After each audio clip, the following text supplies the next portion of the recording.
do the chat? You got a second device, right? Yeah. Okay, you can just watch chat. Did you go to my channel? Go to Patriot Catfishers of America YouTube. Okay. And then pull up the video. Just make sure your volume's turned down so we don't get an echo. All right, we got you. Okay. Hello, everybody. Appreciate you coming in tonight. We got some special guests coming in. But let's start this out by saying God bless America. God bless each and every one of you and your families. And we hold these truths to be self-evident, that all men are created equal, that they are endowed by their Creator with certain unalienable rights, that among these are life, liberty, and the pursuit of happiness. And right now, our happiness is chasing them old slimy catfish. What do you say? You're absolutely right. Well, tonight we got the catfishing duo in here. We got Justin and Tabitha. Thank you for coming on the show tonight, guys, gals. Y'all been a big inspiration on quite a few of us. A lot of us has watched your stuff, and for those who on chat that haven't seen their channel, make sure you go check it out. They put some hogs in the boat. Oh, look like the weather's nice up there. It's been raining its tail off here for the past 2 or 3 days. Oh, it's pretty nice here. It was literally just raining about 10, 15 minutes ago, and the sun popped out. We got a pretty rainbow over behind us here. So there you go. Shaping up to be a nice evening. There you go. There you go. Let's see. We'll just call out a few names that's in here in chat. We got Mr. James Dockery, Chunky Cats, Catmandu. That man's after my heart right there. I had an old catfish boat, and that was the name on the side of it was Catmandu. That's funny. Got Fishing with Chad, Glenn, Finn Seeker, Jaw Jacker, Muskrat, Betty Jean. See, there's another lady in here. We end up having quite a few ladies coming in here tonight. Catfish Headhunters, which he's got a show also. I think his comes on Saturday night. But thank you for coming in. Let's start it out a little bit. You want to talk about some of the, what part do y'all mainly fish? Well, we fish a little bit of everywhere. We'll travel around, but the main part we fish here is in West Virginia on the Ohio and the Kanawha River. Okay. Now that's that river flows a lot of water, don't it? It can. In the summertime, the currents can get low in it, but for the most part, we got decent current up here. Right. Well, it's I know a lot of guys. Y'all mainly chasing blues, or you chase both blues and flatheads, or? Yeah, both blues and flatheads. Mostly flatheads, really. That's our favorite. Oh yeah, that's ain't nothing like the pull of that flathead, are they? Definitely not. And I've seen some pretty good sized flatheads being brought in y'all's boat. That one, them the other night, well, this past weekend, y'all put some good ones in the boat. We did. We had a little bit about it. We was pretty fortunate there. How was y'all fishing when y'all was catching those? We just anchored up on some structure, just bouncing around, hitting different pieces of structure that's holding fish. There you go. Now, do y'all fish into the structure, or you try to hang out around the edges of the structure, or how do y'all usually fish structure that you find? Well, it really depends on the current and the situation that we're in, but for the most part, we try to get just ahead of the current or the structure and throw our caster baits back into it, or right in front of the structure. Try to drag them out. Kind of let the sand drift back into the structure to kind of draw them out a little bit. Yeah, absolutely. Now, when you fishing like that, do you like your drags down tight to try to get the fish turned and get them up out of that structure on the initial run? Yeah, we leave our reels engaged. And we'll loosen up our drag just a little bit, because them big old catfish, boy, they can hit her hard sometimes. Oh, yeah. So we'll just lock our reel in and just use a regular old circle hook and just let the fish do the work. We'll let him hook himself, and then from there we just pull him out of the rod holder and reel him in. See how we get the net. Yeah, that's something I've always been concerned about. In fact, I was listening to Stacy Gaston last night, the guy they had on there, talking about he had hooked the fish, but he broke it off. But his wife had hooked the tree, and she actually hung the tree good enough and was able to pull it loose and pulled it up. And that catfish was still tangled up on that tree.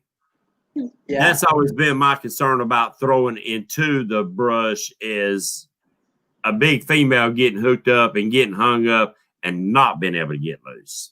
Yeah, unfortunately, that's part of it. You know, we hate that too, but Oh, it's going to happen. I mean, right. hopefully they can work it out or whatever. It's just sometimes there's going to be a chance that they swam around and around something and pulled themselves up tight that you really can't get away from. Yeah, you're absolutely right. And a lot of times when we get hung up and stuff like that, we'll get a fish on. Sometimes if you give them a little line, they'll swim out of the structure. Or if you tighten your line up real tight, just sit in the rod holder. A lot of times he'll start maybe work his way out of it with that pressure.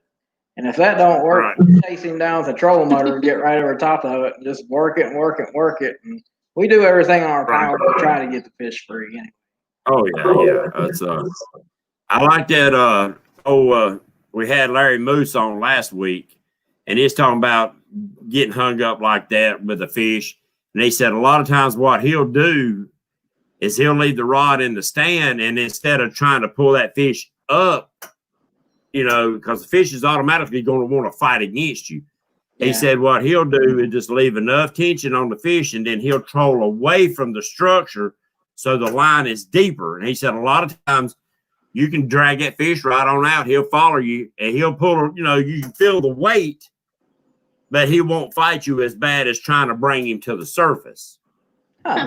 I never thought about it that way, but that makes sense. Yeah. He ain't going to come up, but if you're pulling him long ways, he's probably going to go because of the hook in his mouth instead of not fighting you so bad. I mean, I don't know. I hadn't tried it yet, so. He would be the one to learn from, that's for sure. He knows about all the tricks in the book right there. I enjoyed that show last week. I like having people on here that, I guess the way I look at it, a lot of us know how to fish, but it takes them little small details that the experienced people take for granted. You don't think about it. You've done it so long that we might be missing. And if that's the stuff that we can pass along that might help them anglers that's just getting started, sure, they know how to tie a Santee rig or a Carolina rig. They know how to use Demon Dragons. They know how to use this or do that. But it's the little small details like that right there, what Larry Moose said, that I hope to be able to pass along during these shows by bringing y'all in and different people in. Yeah. Line or you line, braid or mono? We always use mono. Unless we're bumping the river with a bumping rod, we always got mono on our lines, on our reels. How do you like that bumping? It's a lot of work. We're lazy fishermen. If we can throw that anchor, we're going to do it. I hate throwing an anchor though. Golly, my old crippled tail fights them daggum anchors. We're the opposite. I mean, we anchor fish probably 99% of the time. I mean, if there's just a trickle of current, or if there's a chance we can catch that fish on the anchor, we're going to throw an anchor. But it helps having an anchor too. Right. I like an anchor. I like anchor fish. I do. I like drift fishing too, but I like the anchor because I think I can get my baits exactly where I want them, when I want them.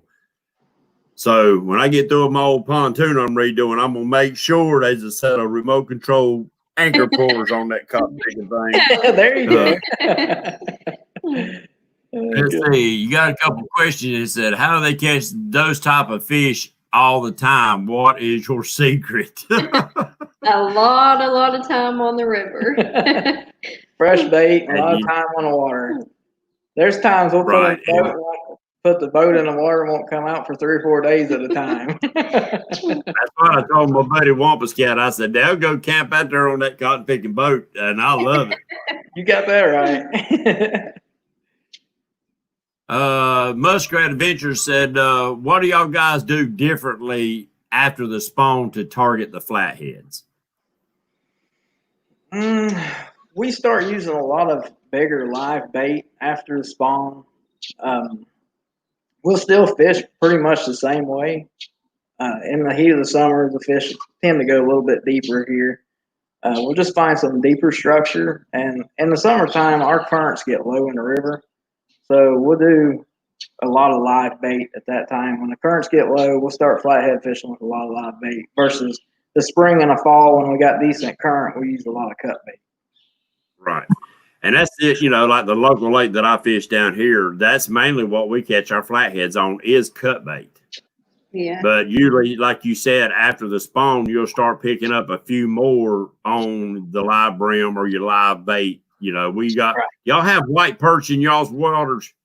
No, we don't have those up there. We got them down here by the tons in our lake. And I mean, it'll just cover your screen full. It looks like spaghetti the way they all ran there running. You drop a sabiki down there catching 4, 5, 6 at a time. Oh, my. That'd be nice that easy here. Yeah. It changed the Lake Wiley when they put them in there. It changed that lake up a pretty good bit. The crappie took a hard hit, but the crappie's made a good comeback now. Because that lake was known across the country, Lake Wiley, right outside of Charlotte, North Carolina.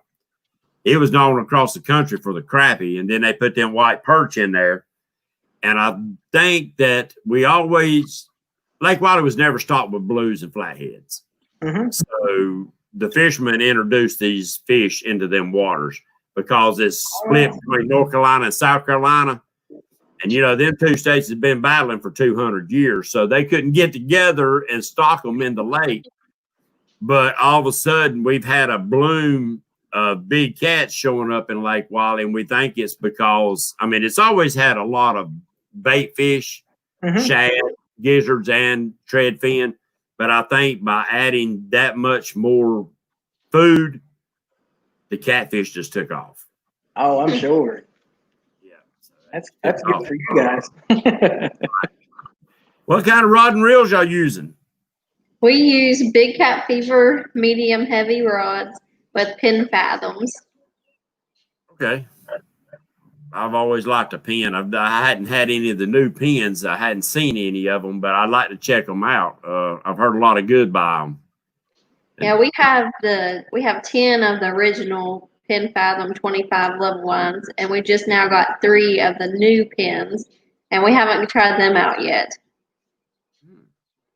Be interesting. I'll be watching to see how y'all need to give us a review on them things. Might help some people out. Well, I know the old pins, them daggone things they're practically bulletproof. We abuse them and we use them for 5 years now. We don't take care of them a bit. We just throw them in the boat, don't oil them. She catches fish on them, and I didn't know them. So. He never catches anything, but he caught the big one last week, so I think he's all right. There you go. Yeah. You want to tell us a little bit about your boat and your setup, what you got? Sure. We have the Sea Arc Easy Cat. It's a 26-foot boat, and it has the couches in the front, and then it has captain chairs in the back of it. And we just have a rod rack across the back, and then we got a couple rod holders down the side. And we use monster rod holders, and it seems to work pretty good for us. Good. Yeah, it's so when y'all anchored up like that, let me rephrase that. New waters. If you decided I'm gonna go fish this tournament or I'm gonna go fish out here and see if I want a guide on these waters, what is the first thing that y'all do to make a decision as to where to fish?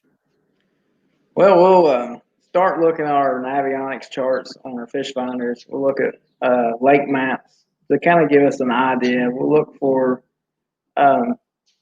places that hold fish, structured looking areas on the map, contour changes, and we'll just study a map and look at what we think might be a good area, and then we just go from there. And usually when we get there, we'll just get there and we'll put the boat in the water and not even get our fishing rods out. We'll just start scanning if we're on new water. And sometimes we may scan a day, 2 days.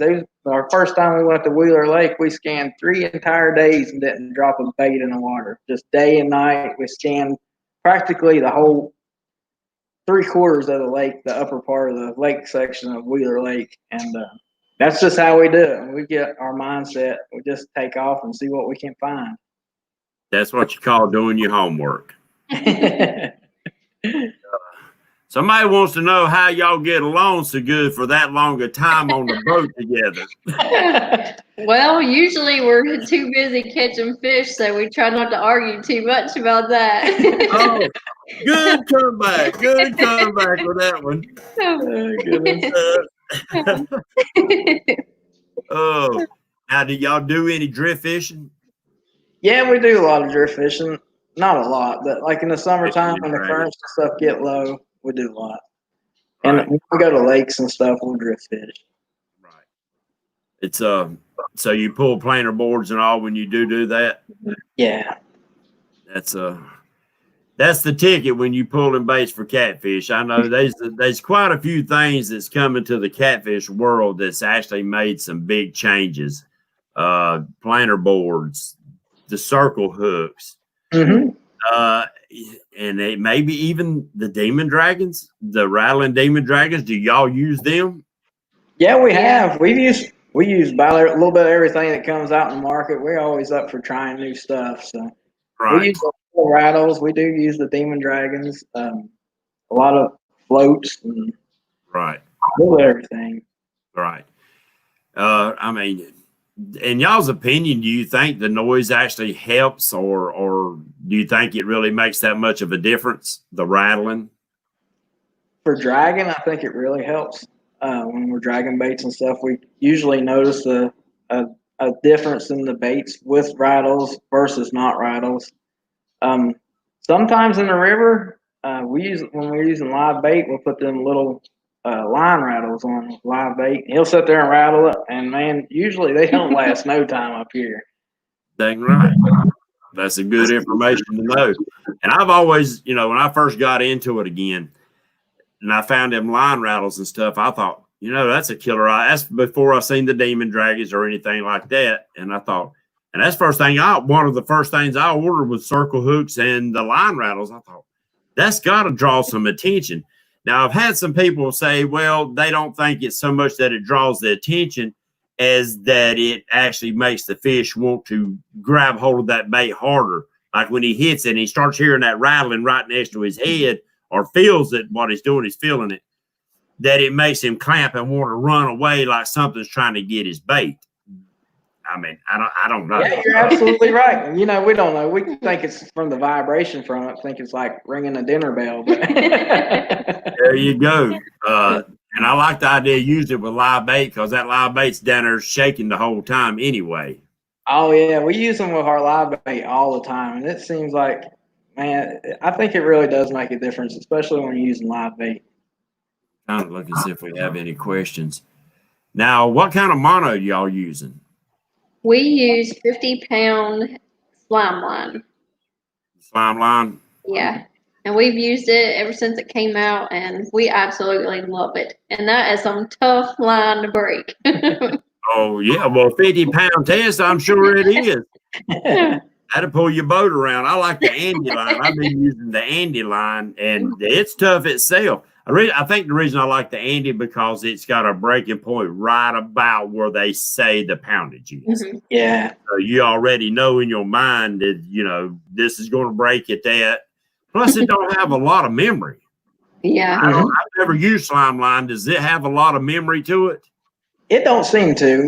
We use it a lot, and of course, we break our line quite often in the river on structure and stuff. So we constantly got a lot of new line on our reels, but we use it until we can't use it no more, and it holds up really well for us. I don't think it has much memory at all.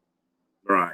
Yeah, it's I went out fishing with Richard Warskyle. I think he's on here tonight. I ain't sure today's his birthday, but that's what he was throwing with slime line. And I noticed it casts good. That slime line does, it casts good. Yeah, it's smooth. Yeah. I've thrown when I first got into it, when I ordered that stuff from Whisker Seekers, what it was, the Whisker Seeker line rattles and stuff. Uh-huh. And I got a spool of their line just to try it.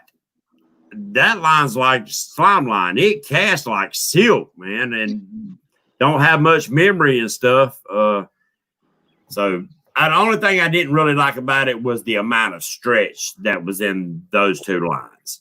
Yeah. it has a fair amount of stretch. And I mean, I don't know if it does or if it don't. I've not seen anybody do a test where once it's stretched to go back and see if that stretched part actually breaks at 30 pound, 20 pound, 10 pound. You know what I'm saying? Does that stretch part? Now, if it comes back in shape, I'm sure it holds most of its strength. But if that stretch part stretches and stays, then to me, that's a weak spot. Yeah. But I'm glad I hear somebody else that using it and enjoy using it and have good success with it.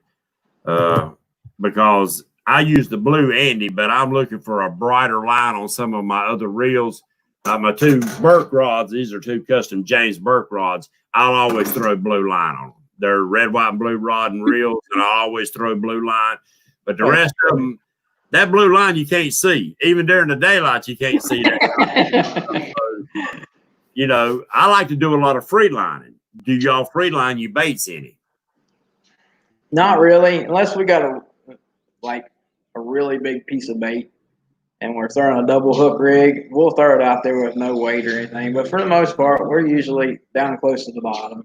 Right. I didn't know. Do y'all ever fish the shallow waters? Shallow? Yes. Some, not a whole lot. So the majority of your fish are coming out of deeper water. Yeah, most of our fish come out of 15 foot or deeper. We usually stay in between the 15 to 30 foot range. Of course, that's really about what our basic river is here. You don't get a whole lot of deep water up here. You don't have a lot of shallow water because it comes right off the ledge and it goes straight down. So we don't have actually a whole lot of shallow water up here to fish. Now, when we go to lakes and stuff, we'll experiment with shallow water. And we've actually caught some nice fish on shallow water. Right. Seems like, the James River. When we go down to the James River, we catch them shallow there. So in the springtime, them jokers can be in a foot of water. That's what I was getting ready to say. January, me and Wampus Cat was out. I never expected the water was, of course, this year has been, the past 2 years, our waters has been up and down as far as temperatures and stuff. But never really dropped. It never dropped into the 30s for us, which was big surprising. But in January, we was catching fish in 2 foot of water. Good fish. Now, not monsters like y'all are, but 2 foot of water. That's fun. Yeah. I love catching shallow water fish. Them suckers fighting that shallow water. No, they can't go down. They got to go sideways. But the only bad thing about it, that's when they're going to run you around and around that cotton picking boat. My biggest flathead was 64, 65 pounds, right at that. And I caught it in 3 foot of water. And he thought I was making up how big it was because that thing had me all over the back of the boat. Oh, I couldn't imagine. It was wild. We was anchored up right on top of the ledge. We was actually getting ready to take a nap for the night. And we pulled the boat right up next to the bank on a little flat so we'd be out of the barge's way and stuff. Right. Well, that sucker hit right on the bank. I mean, that fish was right on the bank. And she fought that thing and fought that thing and fought that thing. I was like, He all kept right, you got to telling get me, it up here by he now. kept saying, that you're bigger than that fish. Just get it in here already. I said, it's a lot bigger than what you think it is. And when that thing surfaced, neither one of us could believe how big it was. Its head looked like it was as wide as a dip net. I like to have a cow. Oh, I'm sure you did. That fish out there splashing and raising cane in that shallow water. It's fun. It was crazy, man. I'll tell you. Well, you told us how big your PB flathead. Tabby, what's your biggest blue? My biggest blue is 91. Oh my It's God! a big one, but not as big as his. All right, Justin, confident. What's your 2 biggest PBs? My biggest blue cat is 96 pound. I got it this past November. Was it November? Yeah, November on the James River. And then back five years ago, I was down on Watts Bar Lake in Tennessee, and I caught a 66 pound flathead. That's been my biggest flathead. So. Right. That's some big fish, y'all. That's some big fish. Congratulations. Thank you. That's fish of a lifetime right there. Yeah. It really is. And we're very fortunate. You know, we fish really hard to catch these fish, and when we catch a big one like that, man, it's just icing on the cake for all that hard work you put into it. Oh yeah, agreed. It's and ain't it funny some days when you go out and you're having a bad day, things just ain't working, but you still push on through and you get out there. A lot of times the good Lord will reward you with something nice. Absolutely. If you push through and persevere, a lot of times the good Lord said, they earned it. Here you go. You can have this one. Yeah, you can have this one. You earned that one. Oh, you earned that one. So, y'all ever fish any kind of tournaments or anything? We used to before we started guiding a lot. The guide stuff really just took over everything that we do. We just really don't have time to fish. We'll fish some benefit tournaments that are here local, but that's been about the extent of it the last couple of years. Right. I mean, the reason I was asking, we got a local guy here, Jeff Manning. I think he's in here tonight. He puts up a tournament they just started back last year. It's called the Grand Slam. Mm-hmm. And he's getting ready to host it in August down here on Lake Wiley.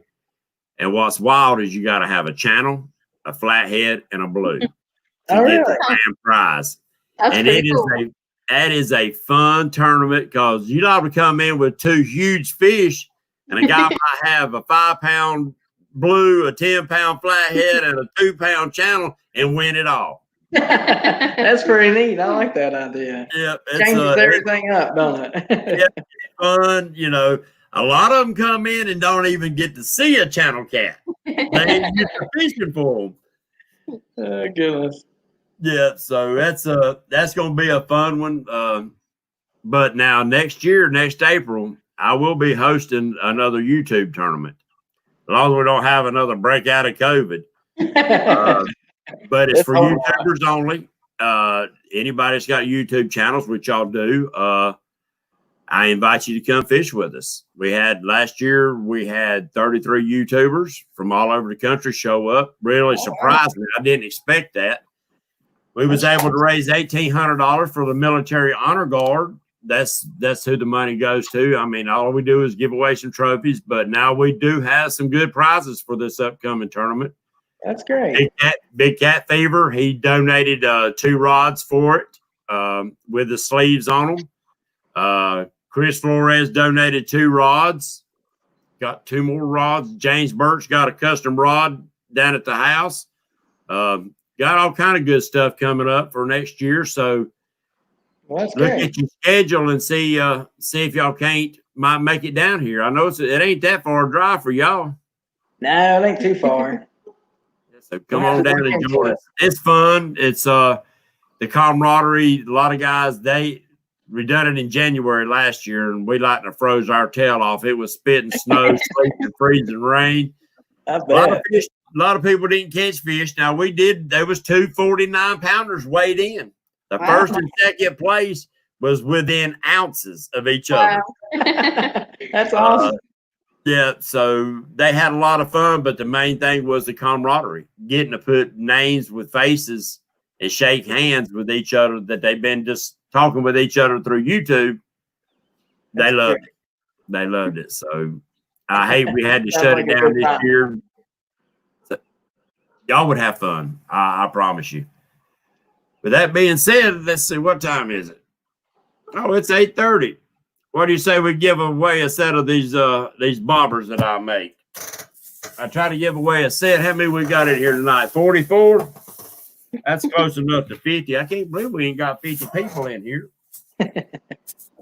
Justin and Tabitha, what I do is I make some floats for catfishing, and these are my Patriot floats. I make the other ones as just a regular pool noodle bobber float. They do come with the lightning bug lights in them. If I can find the camera. And they're actually made into the pool noodles.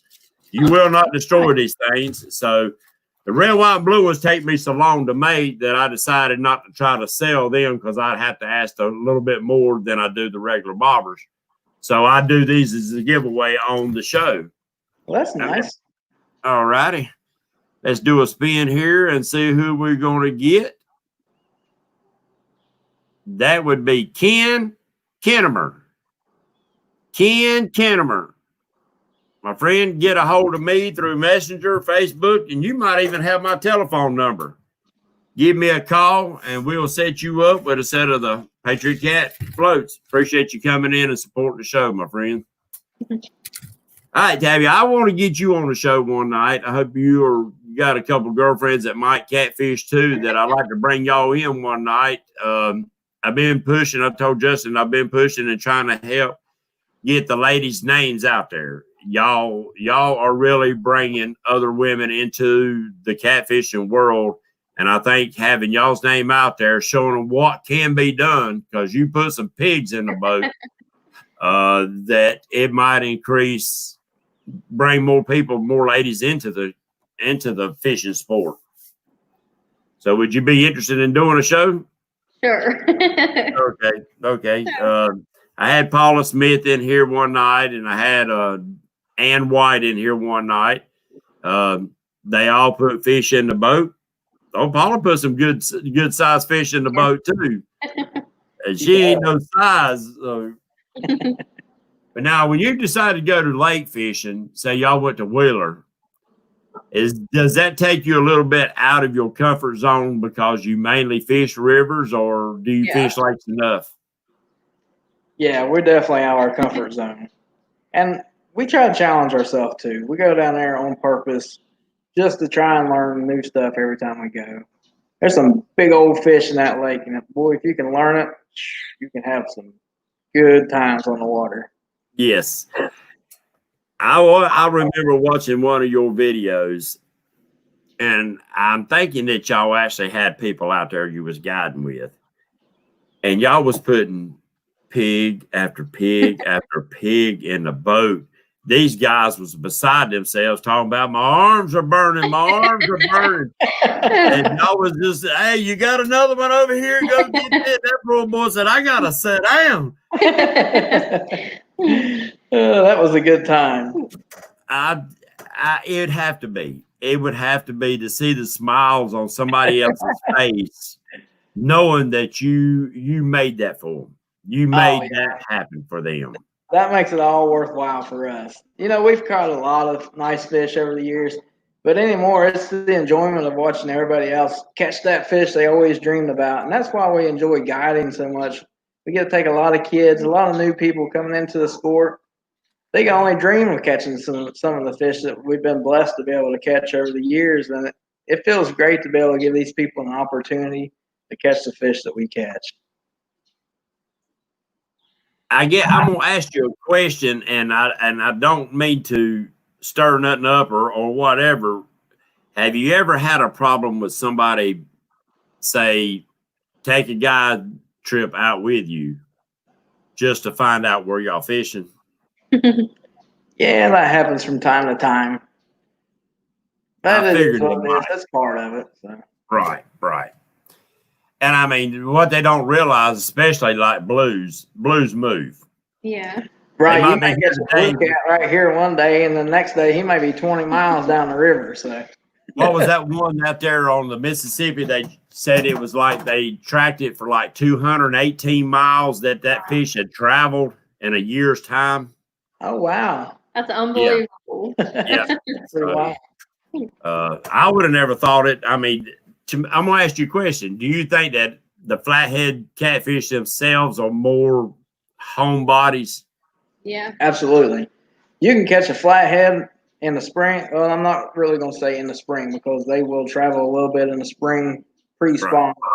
But like after he spawns, or you can catch that same flathead one day on a brush pile and go back to next weekend and sometimes catch that same flathead in the river. It's pretty wild. On the same brush pile? Yeah. If not there, he'll be real close there. If there's a big log right there, that's his log. There's a lot of times you'll come by and he'll be there on the sonar. You can see him, or you can catch him several times a year. Yeah, it's funny because some of them we actually have named. We've caught them so many times, and we know which ones they are because they're very distinct colored. That's neat about the flatheads being marked up like that. So none of them look the same.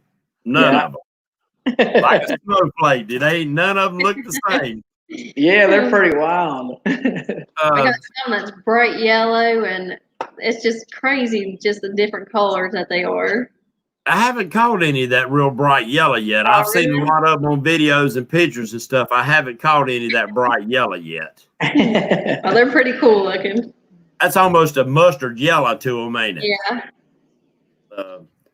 Now, do you think once they get a certain age, long past their teenage years, once they get up in age and they're the dominant, the very dominant species that area, so you're pretty much saying that once they pick a home, that's their home. Yeah, I believe so. Like, there's a couple sunken barges in the area that we fish, and like, there's a fish in there we call a scarhead.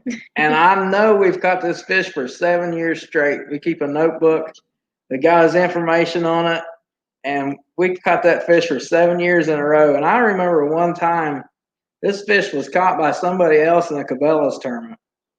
It was taken probably 20 miles, 20, 25 miles up the river to the weigh-in site and weighed in and released up in that way up the river right there.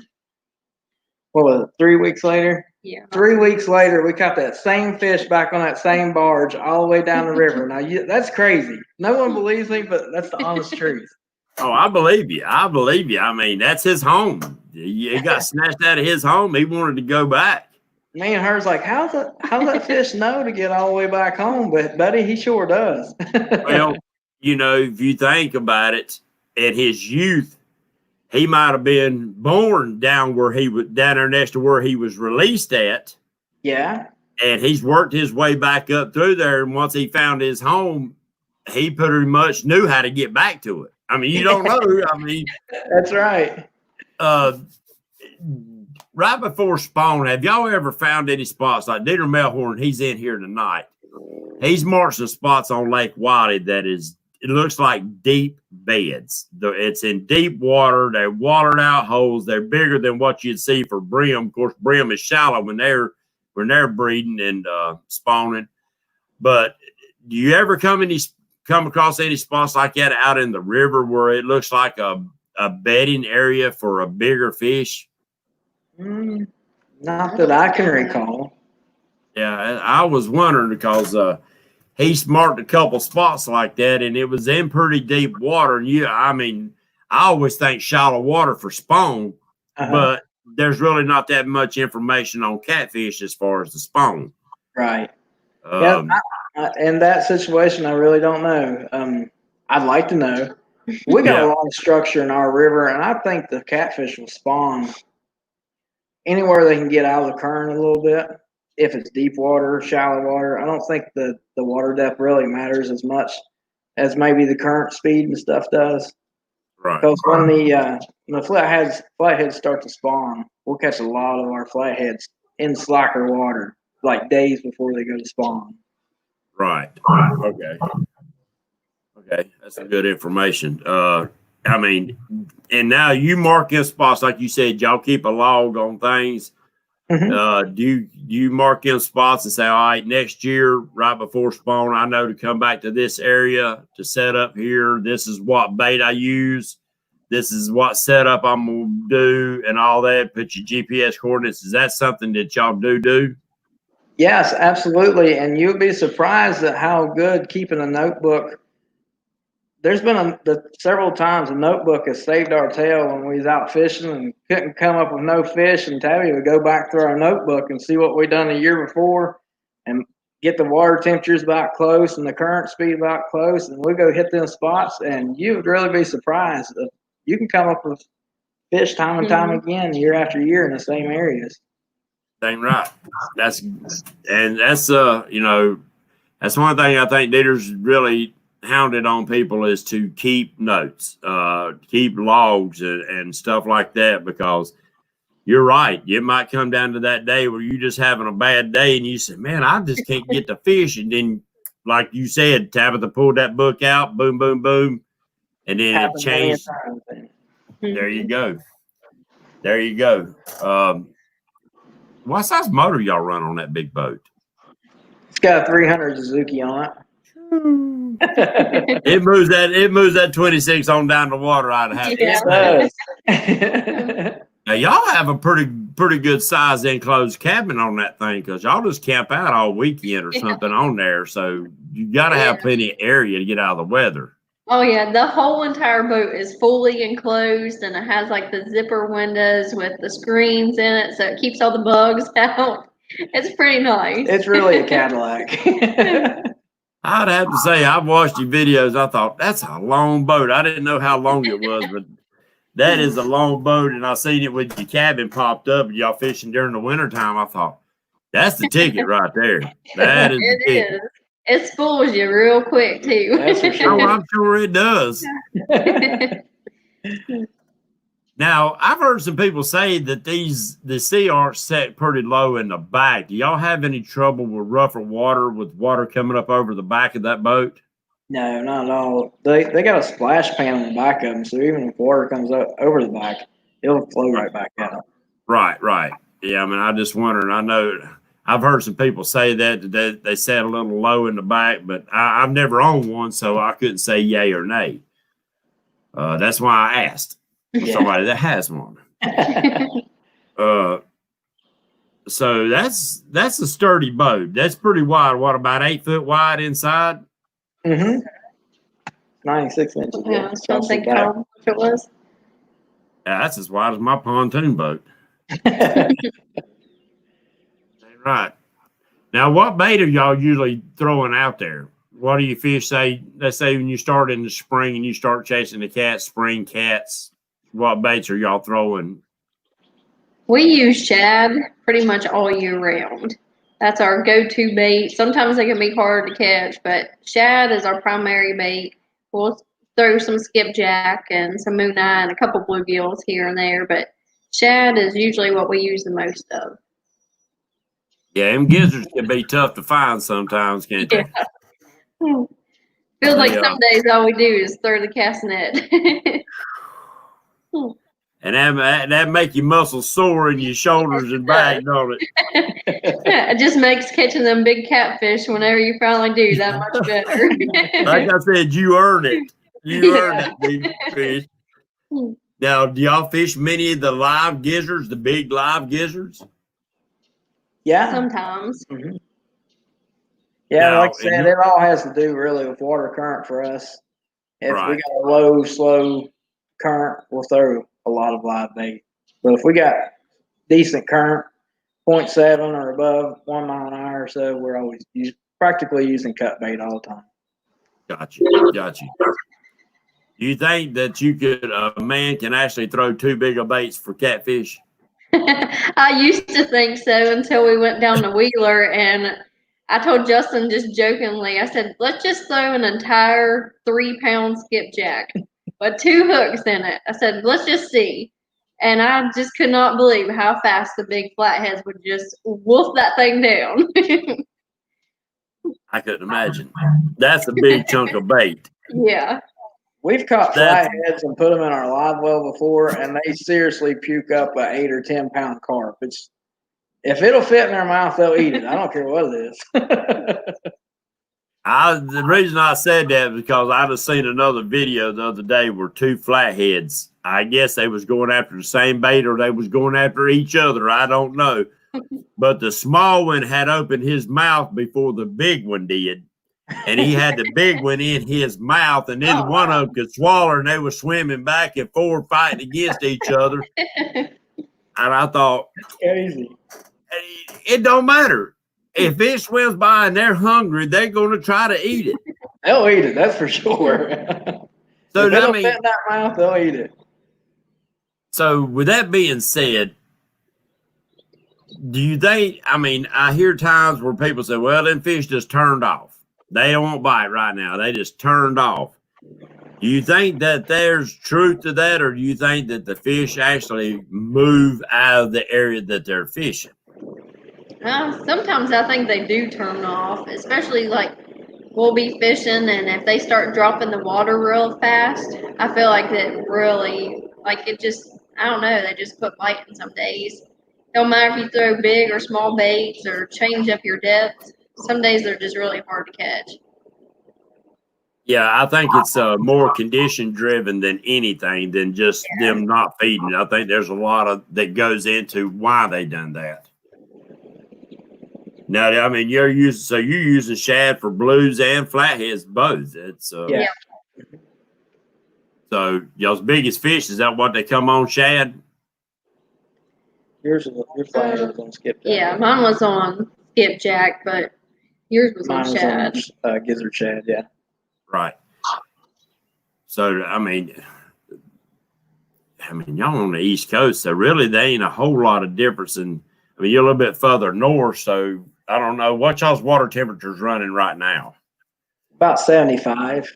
About 75. Yeah, I heard our waters was up to 80 last week, and we just had a lot of fluctuating rain come through, and it's down 71 today. Wow. And it's been doing like that. The other day, 2 weeks ago, a buddy of mine went out and run into 80-degree water, but then went out into the main current of the river section of the lake. They pulled in a lot of water through the lake, and it was down to 69. Wow. Oh, wow. So Difference. we're wondering, do y'all think that it might affect the way these fish are spawning? Because right now we're in full spawn. It probably does. I've noticed this year, usually by the second week of June, we're already spawned up, or the fish are going on spawn. And usually by now, most of them are pretty well locked up. This year, it stayed colder a little later in the year. Back second week of May, our water temperature is still 53 degrees. And by our notes in our notebook, usually we're sitting around 62 degrees. And I noticed our skipjack run, it pushed them back about 3 weeks. And it looks like it's doing our flathead spawn the same way, because we're still catching pretty decent fish, but I expect them to go on the spawn here any day. Yeah, see, right now they're still catching the flatheads, but not many blues. And what blues they are catching are the smaller blues, the teens or whatever. That's maybe not spawning age or whatever. But 2 years ago, you know how you get them memories pop up on your Facebook? Yeah. And 4 days ago, I had a memory pop up where I'd caught my biggest blue, which wasn't but 44 pounds, but it was in June, and she had just spawned out. In fact, that hook was probably her first meal. She didn't have nothing in her belly. She was flabby. You know what I'm saying? She didn't have nothing in her.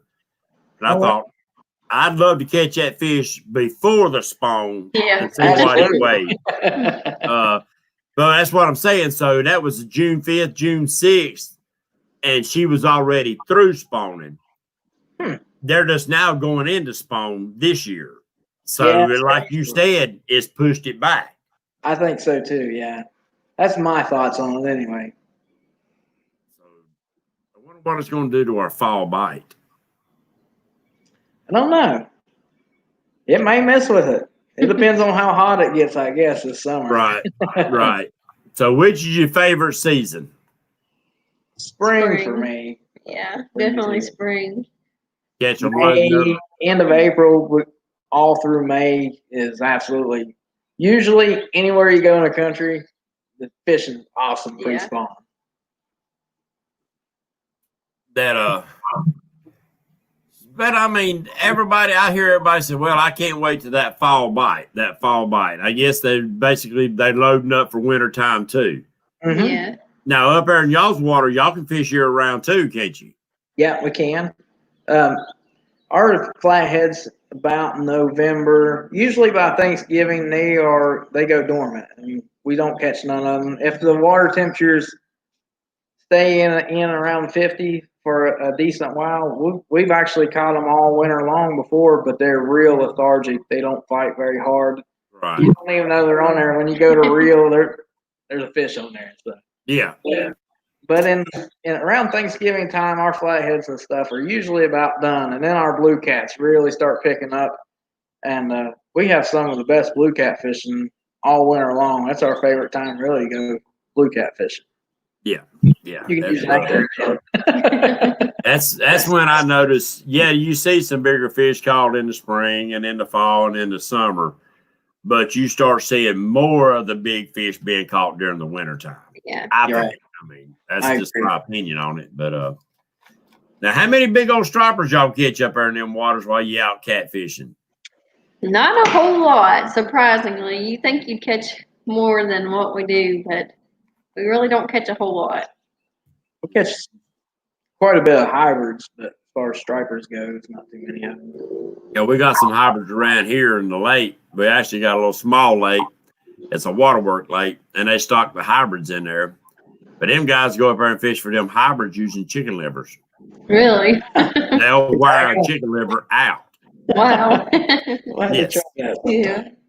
Well, there's a video out there on YouTube, guys that are striper fishing, and that's what he uses for striper. And he catches some monster freaking stripers on chicken livers. Jeez. But he'll have a wad of chicken livers like that on a hook. And I don't know if he's targeting individual fish. I don't know how striper run once they get so big. I know they're a real good schooling fish, but Huh, yeah, I that's just wonder, interesting. because there's stripers in y'all's waters, right? Yeah, That's what I was thinking. I have to throw some chicken livers. That's a question that I was just getting ready to ask that I try to ask everybody. Is on them days when you're marking up fish and they're locked down, you can't get them to bite for nothing, and you put good fresh cut live bait, whatever you got in the boat, and you just can't get them to bite. Do you usually move, or do you try something unconventional? Well, I usually say, Tabby, take the wheel, and she'll go put us on some fish. That doesn't always work though. No, Right. when the bite is tough like that, we'll just downsize our bait. We'll go real small with our bait, probably, I don't know, 1 inch chunks or so. Or we'll even use the shad guts and stuff out of the shad. We'll try different things, smaller pieces of fillet. Seem like the smaller baits. When nothing else will work, sometimes you can catch them on the smaller bait. But we struggle like everybody else does. When they won't bite, sometimes there ain't nothing you can do. Right. And that's why what I was getting to is that I've got the way I'm thinking is that, like you said, you downsize your baits or whatever. Sometimes you can convince them big fish to bite like that. But I always thought, from now on, I'm gonna carry me a big bucket full of night crawlers, and I'm gonna carry me a bucket of chicken livers, Yeah. just to see if that will make a difference. I mean, I know the chicken liver probably get eaten by a channel cat before it gets to the bottom, but if you think about it, that fish, no matter how big he is, he started out eating worms. That's the truth. Yeah. And when flooding water comes in, I've caught catfish that their belly was slammed full of worms. When you get flooding brown waters and stuff, you know, you catch a bunch of channel cats or just little small blues for eaters, and you cut them open and belly be slammed full of worms. Well, I'll be daggone. Yeah, so makes me think if it's something they've eaten since they was born and they got lockjaw, you drop that night crawler down there on his nose, I just have to think he'd eat it. He never might do know. it. Well, we'll have to try that. Yeah, I mean, if you do try it, let me know. Make a video of it. You know, look, they ain't biting, but we're marking them. We can see them. We're gonna try this, something different, and let us know how it works out. I've just been curious about it. It's just, because you know yourself, you growing up, you threw chicken livers or whatever, and you was growing up trying catfish and channel cats. So the liver hits the water, it ain't out there long before something's going to tear it up. Right. So, who knows? It might be it might be the difference in going home with a skunk as to going home with a fish. You're absolutely right. Like I said, always up for trying something new. Yeah, you got to think outside the box a lot, on doing anything, because if you don't, you'll get stuck. Yeah. Right. And do you ever catch yourself falling into that rut of, well, I went here, and that's what we've always done. Yeah. It's not hard to get into that rut, is it? No, it's No. not. Tabby, I'll tell you this story. We was fishing a fishing tournament back a couple years ago.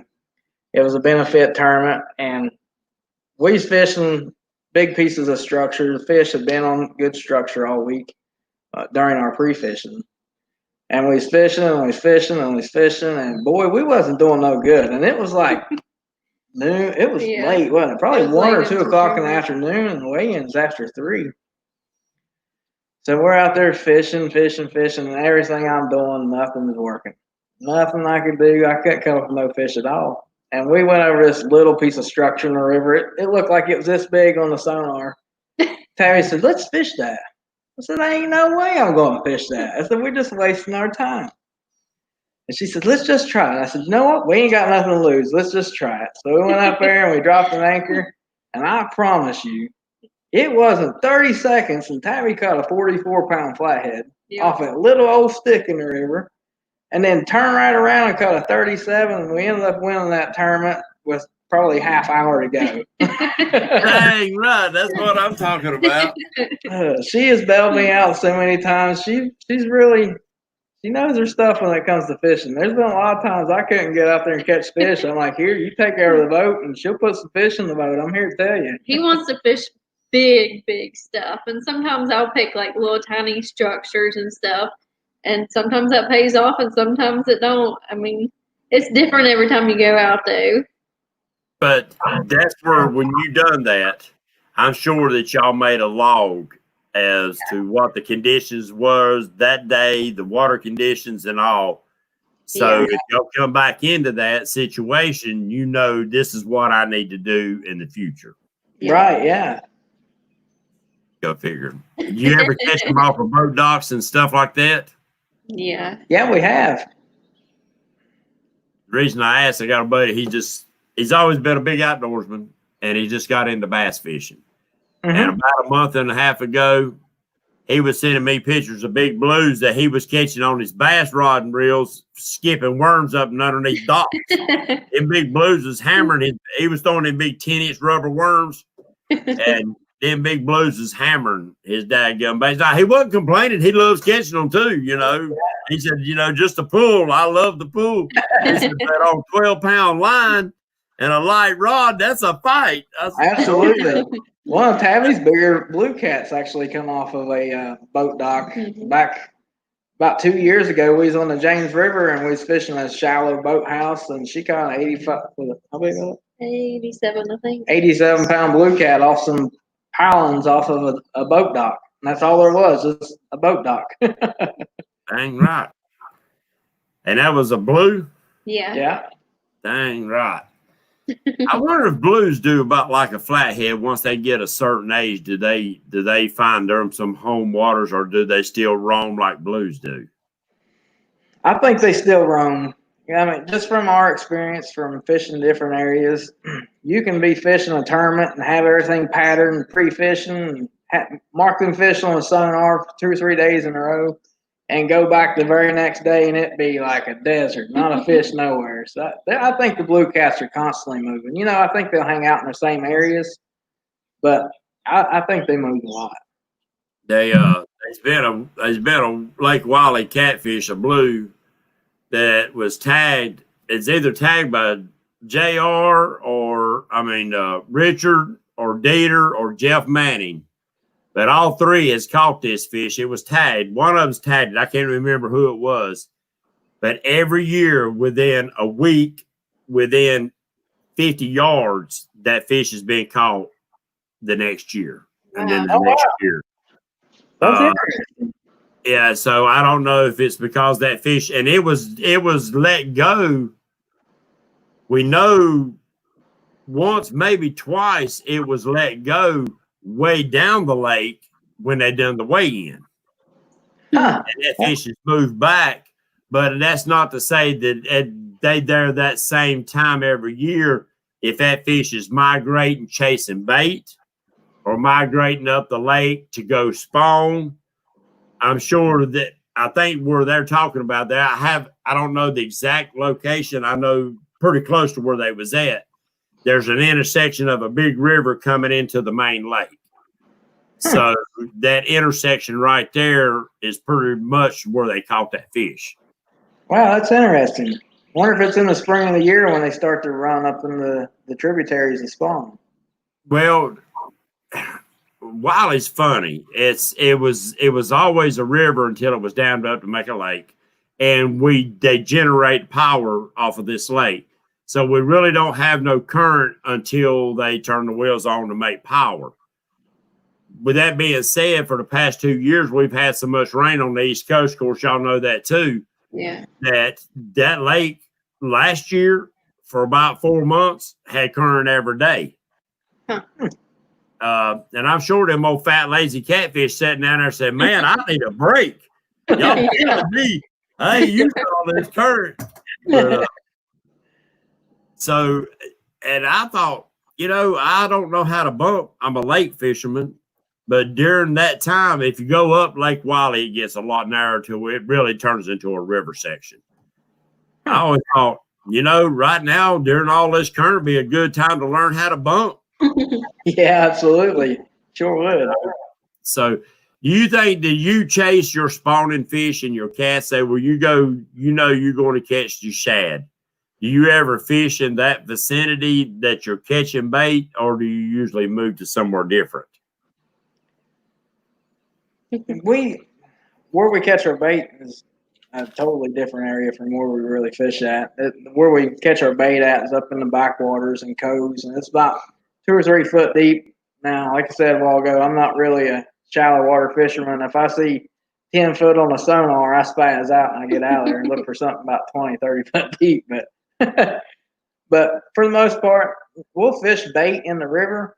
But as far as where we catch bait up in the backwaters, no, not unless it's flooded and the fish will back up in them coves or backwaters like that, and we'll fish them then. But as far as that goes, no, not really. So you just basically go up in there, chase your bait, get your bait, and back out and go to where you know you need to go.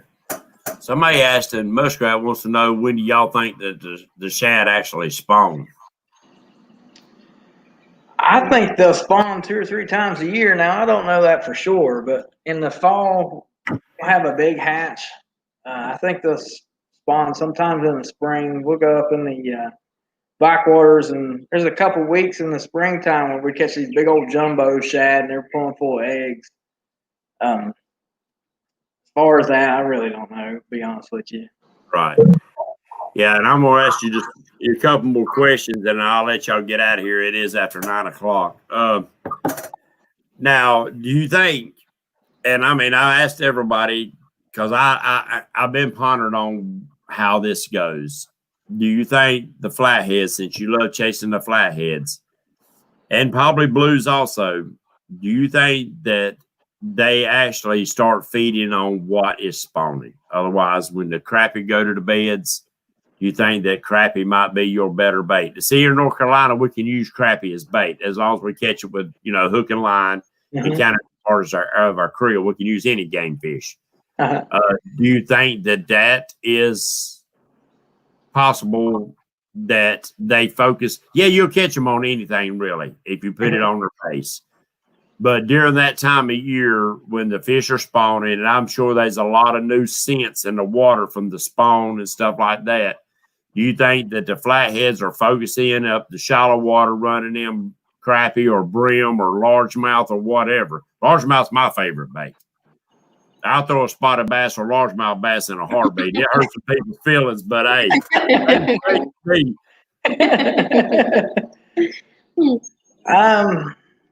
I don't, maybe in the lakes and stuff. Here in the rivers, I don't really, maybe, I don't know. I really don't know that answer. I would just ask an opinion, because it's always been my wonder, because I noticed in the early spring, if we're throwing, so if we can get them, of course we can get a good mess of crappie pretty easy, and it makes good bait. And it seems like you can throw shad and you can throw crappie and you can throw whatever. We don't have skipjack here, but it seems like they will focus on that crappie. But now when it gets into the heat of the summer, they will pick bluegill and brim over the crappie and the shad. Yeah. Now we do see a little difference in the springtime when our skipjacks start to run up to the dam. When our skipjacks start showing up, we'll start catching our fish on our skipjack, and we'll catch fish on skipjack like late May up through the summer months, and then into the fall. Seems like the bite for the skipjack go completely away. We don't hardly do any good on skipjack in the wintertime.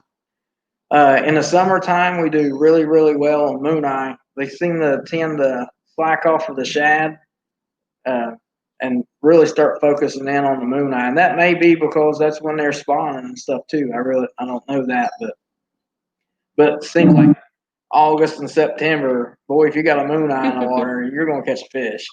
That's what I've heard. Moon eye is catfish candy. They love it.